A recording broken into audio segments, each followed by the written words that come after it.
Hello साथियों, welcome to royal study. आज के इस वीडियो में प्रैक्टिस सेट 8 आपके लिए लेकर आए हैं। 7 तक हम आपको कवर करवा चुके हैं। अगर आपने 7 तक अभी तक नहीं देखे हैं तो यहाँ पर आई बटन पर हम आपको लिंक दे देंगे, जहां से क्लिक करके आप सभी उन वीडियोस को देख सकते हैं। जैसा कि आप सभी को पता ही गाइस, यहाँ पर हम टॉप लेवल के क्वेश्चंस कवर कर रहे हैं जो आपके एग्जाम में 110% आपके एग्जाम में देखने को मिलेंगे। और इतने इंपॉर्टेंट लेवल के क्वेश्चंस है कि ये आपके एग्जाम में सबसे ज्यादा यहाँ पर इंपॉर्टेंट रहेंगे। इसके अलावा ये आपको बता दें कि ये ऐसे क्वेश्चंस आपको कोई भी नहीं करवाएगा जितने इंपॉर्टेंट क्वेश्चंस यहाँ पर हम करवा रहे हैं, पूरी डिटेल के साथ कवर कर रहे हैं। काफी कम टाइम आपके एग्जाम में बचा है, जल्दी से इन सभी क्वेश्चंस को आपको अच्छे से कर लेना है। और सबसे ज्यादा जो क्वेश्चंस रिपीट होते हैं ये साइंस के ही रिपीट होते हैं। क्लियर है? तो इसकी पीडीएफ, टेलीग्राम एप्लीकेशन दोनों जगह पर मिल जाएगी। डिस्क्रिप्शन में लिंक डली है, जाकर चेकआउट कर लीजिएगा। आबकारी आरक्षक स्पेशल टेस्ट सीरीज अगर आपने अभी तक ज्वाइन नहीं किया कर लीजिएगा, काफी अच्छा स्पेशल ऑफर चल रहा है। और कोई डाउट है, कुछ क्वेरीज हो तो आप हमें नंबर पर कांटेक्ट कर सकते हैं। इसका डेमो भी डिस्क्रिप्शन में लिंक डला है, जो कि फ्री ऑफ कॉस्ट है, आप जाकर चेकआउट कर लीजिएगा। डिस्क्रिप्शन में लिंक डली है। क्लियर है? और गाइस, ये जो हमारा चैनल है इस पर हम भारत का पूरा करंट अफेयर आपको कवर करवा रहे हैं। पद्म पुरस्कार वाला वीडियो आपको दे दिया, अगर आपने अभी तक नहीं देखा है तो देख लीजिएगा। 4 से 5 वीडियो तो ऑलरेडी आपको दे चुके हैं, जिनमें से आपके एग्जाम में सबसे ज्यादा क्वेश्चंस नेशनल से इन्हीं टॉपिक से बनते हैं। तो इनको आप अच्छे से कर लीजिएगा। 10 से 15 मिनट का वीडियो होता है, ज्यादा लंबा वीडियो भी नहीं देते हैं, आपका टाइम वेस्ट बिल्कुल भी नहीं करते हैं। तो आप डिस्क्रिप्शन में लिंक है, जाकर एक बार जरूर से विजिट कर लीजिएगा। फाइनली स्टार्ट करते हैं बिना टाइम वेस्ट किए। हमारा पहला क्वेश्चन यहाँ पर निकल कर आ रहा है। प्राकृतिक रबर को मजबूत और अधिक उछाल वाला बनाने के लिए उसमें मिलाया जाने वाला पदार्थ कौन सा होता है? देखिए, प्राकृतिक रबर को और अधिक मजबूत और अधिक उछाल वाला बनाने के लिए इसमें जो मिलाया जाता है पदार्थ, उसका नाम सल्फर होता है। सल्फर इसमें मिलाया जाता है। सल्फर यानी हमारा सी ऑप्शन इस क्वेश्चन का सही जवाब रहेगा। क्लियर है? तो रबर को मजबूत और अधिक उछाल वाला बनाने के लिए इसमें सल्फर मिलाया जाता है। ये आप थोड़ा सा कंसेप्ट क्लियर रखिएगा। आई थिंक आपको याद हो गया है। अब इस आगे से क्वेश्चन देखिएगा तो आप 110% सही करके आएंगे। लौंग के तेल का निम्नलिखित में से कौन सा एक प्रमुख घटक है? लौंग के तेल का प्रमुख घटक जो है इसमें से यूजेनॉल होता है। यूजेनॉल, यूजेनॉल इसको बोला जाता है। हमारा बी ऑप्शन यहाँ से सही जवाब हो जाएगा। अगला क्वेश्चन है, प्रोड्यूसर गैस का ईंधन है ना, प्रोड्यूसर गैस का ईंधन तरह नाइट्रोजन के स्रोत के रूप में प्रयोग किया जाता है। ईंधन और नाइट्रोजन गैस के रूप में प्रयुक्त किया जाता है। यहाँ गैस प्राप्त की जाती है, यानी ये जो गैस होती है ये प्राप्त की जाती है। इसके आगे आपको बताना है। तो आपका जो सही जवाब रहेगा यहाँ पर, देखिए ये जो गैस है प्राप्त की जाती है भाप को उद्दीप्त कोक पर प्रवाहित करने पर, है ना, भाप को उद्दीप्त कोक पर प्रवाहित करने पर यह गैस प्राप्त की जाती है, जो कि प्रोड्यूसर गैस है और ईंधन का तथा नाइट्रोजन के स्रोत के रूप में इसका प्रयोग किया जाता है। तो यहाँ से हमारा ऑप्शन नंबर डी क्वेश्चन का सही जवाब रहेगा। अगला क्वेश्चन है, निम्नलिखित में से किसने भारी पानी की खोज की थी? भारी पानी की जो खोज की थी ये की थी H.C. उरे ने। H.C. उरे इनका नाम है और इन्होंने भारी पानी की खोज की थी। तो यहां से हमारा ऑप्शन नंबर 20 सही जवाब हो जाएगा। अगला क्वेश्चन है, विकासवाद का सिद्धांत किसने प्रतिपादित किया था? विकासवाद का सिद्धांत प्रतिपादित किया था चार्ल्स डार्विन ने। चार्ल्स डार्विन हमारे यहाँ से सी ऑप्शन सही जवाब रहेगा। क्लियर है? तो चार्ल्स डार्विन के द्वारा विकासवाद का सिद्धांत प्रतिपादित किया गया था। अगले क्वेश्चन की ओर आगे बढ़े उससे पहले बता दें, आबकारी आरक्षक की स्पेशल टेस्ट सीरीज ज्वाइन नहीं की कर लीजिएगा। पटवारी की स्पेशल टेस्ट सीरीज है, इसको भी आप ज्वाइन कर सकते हैं। डिस्क्रिप्शन में लिंक डली है, डेमो भी चेकआउट कर लीजिएगा। या एमपी जीके की टॉपिक वाइज टेस्ट सीरीज है, सभी के लिंक डिस्क्रिप्शन में डली है। कोई डाउट है, कुछ क्वेरीज है तो यहाँ पर आपको नंबर दे रखे हैं, आप हमें कॉन्टेक्ट कर सकते हैं। ये हमारी ई बुक है 2022 की एमपी करंट अफेयर की, इसकी भी लिंक डिस्क्रिप्शन में डली है, आप जाकर चेकआउट कर लीजिएगा। एप्लीकेशन को डाउनलोड कर लीजिएगा, सारी डिटेल आपको वहीं पर मिल जाएगी। टेलीग्राम को भी ज्वाइन कर लीजिएगा, इसकी लिंक भी आपको डिस्क्रिप्शन में मिल जाएगी। क्लियर? नेक्स्ट क्वेश्चन है हमारा, धोने के सोडे का रासायनिक सूत्र क्या होता है? धोने के सोडे का जो रासायनिक सूत्र होता है ये होता है Na2CO3। तो यहां से हमारा क्या रहेगा? ऑप्शन नंबर बी बिल्कुल करेक्ट आंसर रहेगा। Na2CO3 इसको बोला जाता है। तो याद रखिएगा, Na2CO3 हमारा बी ऑप्शन इस क्वेश्चन का सही जवाब रहेगा। ये धोने के सोडे का रासायनिक सूत्र है। क्लियर है? अगला क्वेश्चन है, विकास के उत्परिवर्तनवाद सिद्धांत का प्रतिपादन किया था। तो विकास के उत्परिवर्तनवाद के जो सिद्धांत का प्रतिपादन किया था ये हागो डी ब्रिज ने किया था। हागो डी ब्रिज, यहां से हमारा डी ऑप्शन सही जवाब रहेगा। यहां से सही जवाब हमारा रहेगा ऑप्शन नंबर डी। और गाइस, इसके अलावा विकासवाद का जो सिद्धांत प्रतिपादित किया था ये अभी बताया चार्ल्स डार्विन ने किया था। और विकास के उत्परिवर्तन सिद्धांत जो प्रतिपादन किया था हागो डी ब्रिज ने किया था। क्लियर है? अगला क्वेश्चन है, जल में कार्बन डाइऑक्साइड प्रवाहित करने पर बना सोडा वाटर क्या होता है? ये आपको बताना है। तो यह अम्लीय प्रकृति का होता है। यह अम्लीय प्रकृति का होता है। सी ऑप्शन करेक्ट आंसर रहेगा। जल में कार्बन डाइऑक्साइड प्रवाहित करने पर बना जो सोडा वाटर होता है ये अम्लीय प्रकृति का होता है। नेक्स्ट क्वेश्चन है, नीला तोता क्या है?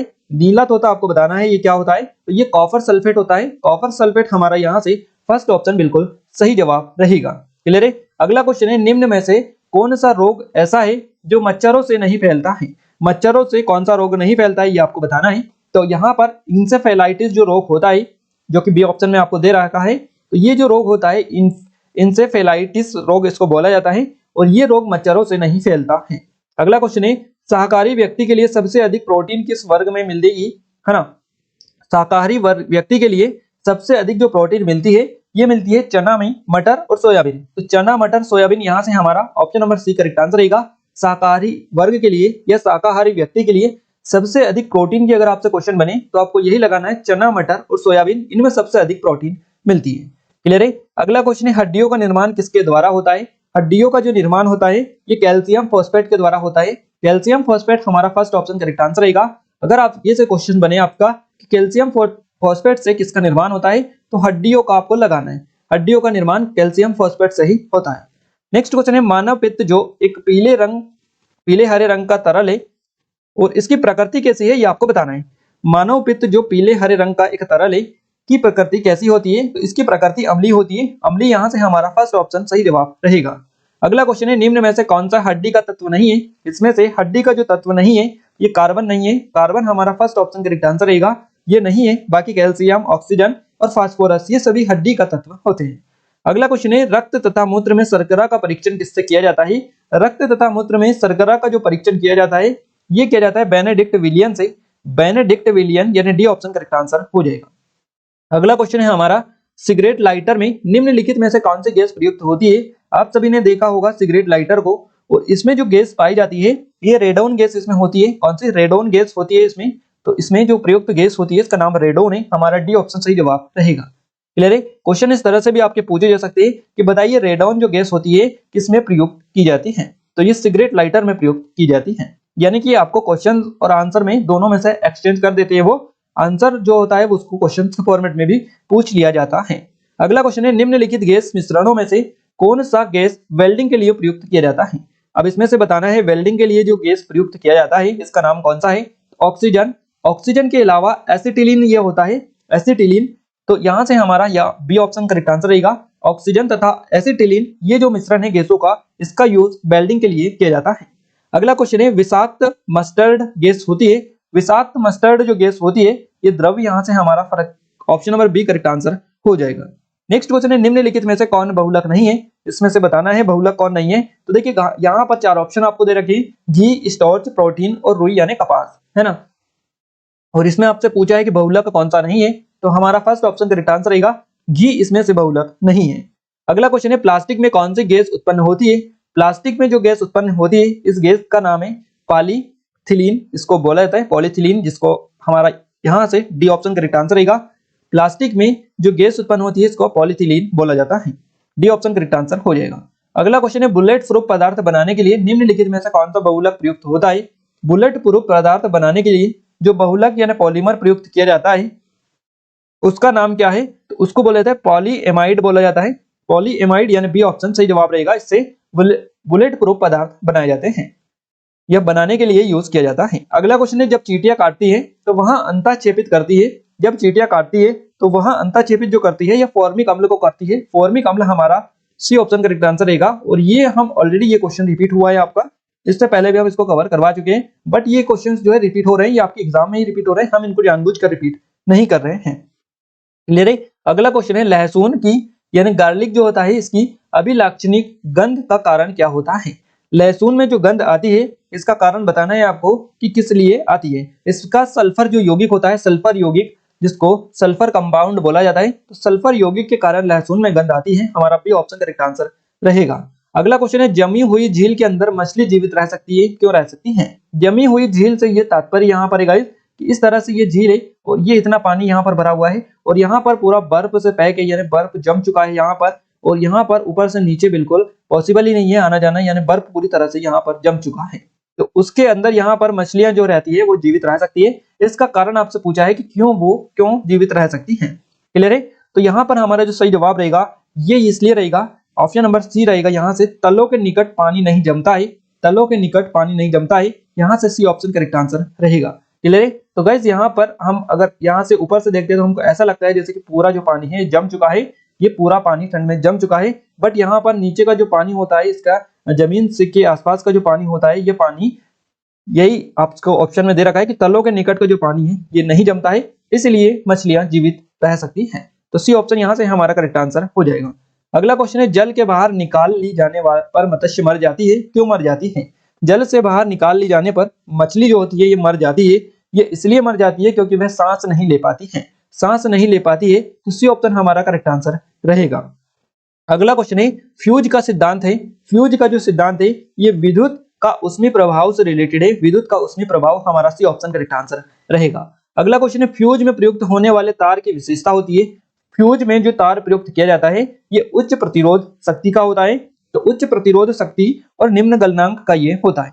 उच्च प्रतिरोध शक्ति निम्न गलनांक इसमें होता है, ये इसकी विशेषता है फ्यूज में जो तार प्रयुक्त किया जाता है। तो सी ऑप्शन करेक्ट आंसर हमारा रहेगा। अगला क्वेश्चन है, निम्नलिखित में से किसका नाभिकीय ईंधन के रूप में प्रयोग नहीं किया जा सकता है? नाभिकीय ईंधन के रूप में इसमें से कैल्शियम का जो उपयोग है या प्रयोग है नहीं किया जा सकता है। हमारा सी ऑप्शन करेक्ट आंसर रहेगा। बाकी यूरेनियम, थोरियम और प्लूटोनियम इन सभी का यूज किया जा सकता है नाभिकीय ईंधन में, कैल्शियम का नहीं किया जा सकता है। अगला क्वेश्चन है, यूरेनियम के रेडियोधर्मी विघटन का अंतिम उत्पाद कौन सा है? तो ये सीसा होता है। सीसा हमारा फर्स्ट ऑप्शन करेक्ट आंसर रहेगा। अगला क्वेश्चन है, एक रेडियो एक्टिव पदार्थ की आर्द्र आयु 4 महीने है। एक रेडियो एक्टिव पदार्थ की आर्द्र आयु 4 महीने है। इस पदार्थ के 3/4 का क्षय होने में कितना समय लगेगा ये आपको बताना है। तो इस पदार्थ का 3/4 का क्षय होने में जो टाइम लगेगा ये लगेगा 8 महीने का। 8 महीने हमारा सी ऑप्शन करेक्ट आंसर हो जाएगा। अगला क्वेश्चन है, रेडियोधर्मी पदार्थ उत्सर्जित करता है। रेडियोधर्मी जो पदार्थ उत्सर्जित करता है ये अल्फा कण, बीटा कण और गामा कण, यानी कि अल्फा किरणें, बीटा किरणें और गामा किरणें ये तीनों उत्सर्जित करता है। तो हमारा ऑप्शन नंबर डी सही जवाब रहेगा, उपरोक्त सभी। अगला क्वेश्चन है, भारत का प्रथम परमाणु संयंत्र निम्न में से कौन सा है? भारत का प्रथम परमाणु जो संयंत्र है इसका नाम तारापुर है। तारापुर हमारा सी ऑप्शन करेक्ट आंसर हो जाएगा। अगला क्वेश्चन है, एक ब्रीडर रिएक्टर वहां है। एक ब्रीडर रिएक्टर वहां है जो विखंडन होने वाले पदार्थ को उससे अधिक उत्पन्न करता है जितना वह जलाता है। तो यहां से हमारा सी ऑप्शन करेक्ट आंसर रहेगा, वहां ब्रीडर रिएक्टर होता है। अगला क्वेश्चन है, परमाणु नाभिक के अवयव कौन से हैं? परमाणु नाभिक के जो अवयव है ये प्रोटॉन और न्यूट्रॉन है। प्रोटॉन न्यूट्रॉन हमारे यहाँ से सी ऑप्शन करेक्ट आंसर रहेगा। अगला क्वेश्चन है, निम्नलिखित में से कौन सा एटम का भाग नहीं है? एटम का इनमें से कौन सा भाग नहीं है? तो गाइस इसमें से फोटोन जो है ये एटम का भाग नहीं है। हमारा डी ऑप्शन करेक्ट आंसर रहेगा। बाकी न्यूट्रॉन, प्रोटॉन, इलेक्ट्रॉन ये एटम का भाग होते हैं। अगला क्वेश्चन है हमारा, परमाणु के नाभिक किसने खोजा था? परमाणु का जो नाभिक है ये किसके द्वारा खोजा गया था? ये क्वेश्चन में पूछा है आपसे। रदरफोर्ड हमारा option number first correct answer रहेगा। रदरफोर्ड के द्वारा परमाणु के नाभिक की खोज की गई थी। नेक्स्ट क्वेश्चन है, एटम में न्यूट्रॉन की खोज किसने की थी? एटम में न्यूट्रॉन की जो खोज की थी ये की थी चैडविक ने। चैडविक हमारा बी ऑप्शन सही जवाब रहेगा। क्लियर है। अगला क्वेश्चन है, हीलियम के नाभिक में क्या होता है? हीलियम के नाभिक में 2 प्रोटॉन है ना, 2 प्रोटॉन और 2 न्यूट्रॉन होते हैं। हीलियम के नाभिक में 2 प्रोटॉन और 2 न्यूट्रॉन होते हैं। तो हमारे यहाँ से सी ऑप्शन करेक्ट आंसर रहेगा। निम्नलिखित में से किस में ऋणात्मक आवेश होता है? इसमें से बताना है ऋणात्मक आवेश किसमें होता है। तो बीटा कण जो होता है इसमें ऋणात्मक आवेश होता है। सी ऑप्शन सही जवाब रहेगा। अगला क्वेश्चन है, परमाणु के कक्षों को भरने का क्रम नियंत्रित होता है। परमाणु के कक्षों को भरने का जो क्रम है नियंत्रित होता है। तो ये ऑफ-बाउ सिद्धांत द्वारा, ऑफ-बाउ जो सिद्धांत होता है इसके द्वारा ये नियंत्रित होता है। फर्स्ट ऑप्शन करेक्ट आंसर रहेगा। अगला क्वेश्चन है, जिस तत्व के परमाणु में 2 प्रोटॉन, 2 न्यूट्रॉन और 2 इलेक्ट्रॉन हो उस तत्व की परमाणु जो संख्या होती है ये कितनी होती है? जिस तत्व के परमाणु में 2 प्रोटॉन, 2 न्यूट्रॉन और 2 इलेक्ट्रॉन होते हैं उस परमाणु की संख्या आपको बतानी है कितनी होती है। तो उसकी जो संख्या होती है ये 4 होती है। हमारा बी ऑप्शन करेक्ट आंसर हो जाएगा। अगला क्वेश्चन है, रेडियो एक्टिविटी मापी जाती है। रेडियो एक्टिविटी जो मापी जाती है ये गाइगर जो काउंटर होता है इससे मापी जाती है। तो हमारा बी ऑप्शन सही जवाब रहेगा। रेडियो एक्टिविटी गाइगर काउंटर से मापी जाती है। नेक्स्ट क्वेश्चन है, जल का वाष्प में परिवर्तन क्या कहलाता है? जल का वाष्प में परिवर्तन भौतिक परिवर्तन होता है।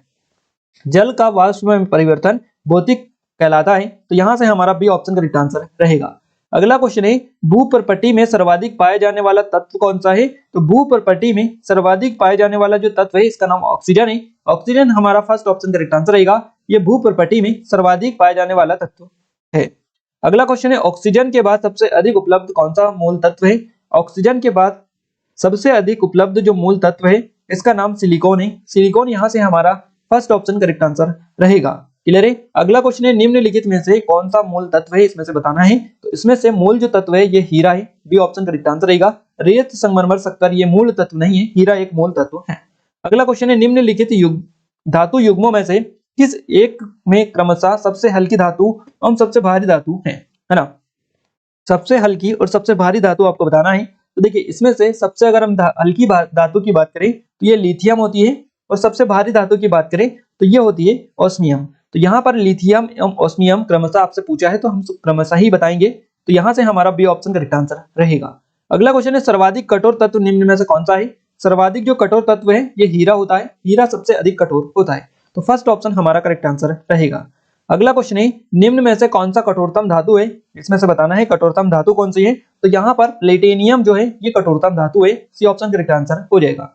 अगला क्वेश्चन है, मोती का रासायनिक संरचना है। मोती का रासायनिक संरचना है, तो मोती का रासायनिक जो संरचना है ये कैल्शियम कार्बोनेट है। कैल्शियम कार्बोनेट यहाँ से हमारा फर्स्ट ऑप्शन बिल्कुल सही जवाब रहेगा। क्लियर है। अगला क्वेश्चन है, देखिए यहाँ पर हमने जितने भी क्वेश्चंस लिए थे टॉप 50 क्वेश्चंस आपको कवर करवा दिए हैं, सभी क्वेश्चंस काफी अच्छे तरीके से। और ये जो क्वेश्चंस है मोस्ट रिपीटेड क्वेश्चन है, सबसे ज्यादा क्वेश्चंस यही रिपीट आपके होते हैं। क्लियर है। आप सभी की डिमांड आ रही थी गाइस कि बायोलॉजी के आप क्वेश्चंस करवा देंगे, तो हम बायोलॉजी और केमिस्ट्री और फिजिक्स जो आपके एग्जाम में क्वेश्चंस पूछे जाते हैं उसी फॉर्मेट में आपके लिए अब जो हमारा नेक्स्ट प्रैक्टिस सेट रहेगा उसमें सारे क्वेश्चंस मिक्सअप लेकर आएंगे। ये हमारा क्या था, हम केमिस्ट्री करवाने लग गए थे क्योंकि केमिस्ट्री से भी क्वेश्चंस पूछे जा रहे थे, बट केमिस्ट्री से हमने 200 क्वेश्चंस अब आपको करवा दिए हैं। अब हम मिक्सअप क्वेश्चन सभी सब्जेक्ट की करेंगे, फिजिक्स, केमिस्ट्री और बायो के। तो आप अच्छे से उनको टेस्ट को दीजिएगा क्योंकि प्रैक्टिस सेट जो आप आने वाले हैं ये सबसे ज्यादा जरूरी रहेंगे, और इससे भी ज्यादा जरूरी क्वेश्चंस आपके लिए और हम लाने वाले हैं आपके लिए। तो आप उन वीडियोस को भी जरूर से देखिएगा जो आपकी अब आने वाली है। क्लियर है। तो गाइस आपको बता दें ये वीडियो आपको कैसा लगा, पहली बात तो ये आप हमें बताइएगा कमेंट में, कमेंट करके, ताकि हमें सपोर्ट मिले, मोटिवेशन मिले और अच्छे से अच्छी वीडियोस आपके लिए लेकर आते रहे। क्लियर है। और इस वीडियो को लाइक कर दीजिएगा, अपने दोस्तों के साथ शेयर जरूर करें ताकि हमें सपोर्ट मिले, मोटिवेशन मिले, है ना। इसके अलावा गाइस अगर आपने चैनल पर पहली बार विजिट किया तो चैनल को सब्सक्राइब भी जरूर कर लीजिएगा। इसकी पीडीएफ एप्लीकेशन पर, टेलीग्राम पर, दोनों जगह पर मिल जाएगी। आबकारी आरक्षी की टेस्ट सीरीज ज्वाइन की कर लीजिएगा, डिस्क्रिप्शन में इसकी लिंक डली है। और भी हमारे अन्य टेस्ट सीरीज है इनके डिस्क्रिप्शन में लिंक डली है, जाकर चेकआउट कर लीजिएगा। ये एमपी जीके की ई बुक है, एमपी करंट अफेयर की ई बुक है, इनके डिस्क्रिप्शन में लिंक डली है। क्लियर है। तो आई थिंक ये वीडियो आपको पसंद आया होगा, है ना। और हम मिलते हैं अब हमारे नए स्टडी वीडियो में, तब तक के लिए जय हिंद, वंदे मातरम।